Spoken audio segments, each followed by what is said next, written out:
আজকে আমি তৈরি করব সোয়াবিনের বাটার মশলা। যেটা তৈরি করতে সোয়াবিনগুলোকে আমি প্রথমে সেদ্ধ করে নেব, এবার এগুলো ভেজে নেব।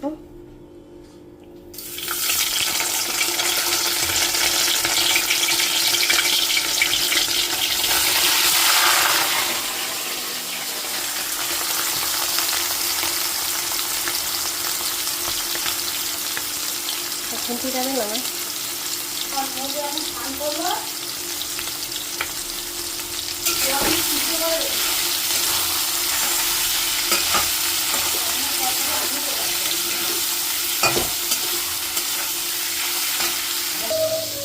একটু গোলমরিচের গুঁড়ো দিলাম,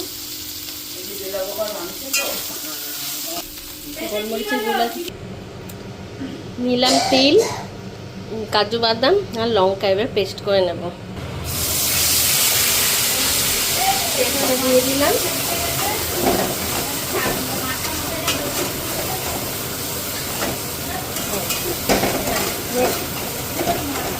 পনিরটাকে পেস্ট করে নিলাম। পেস্ট হয়ে গেছে।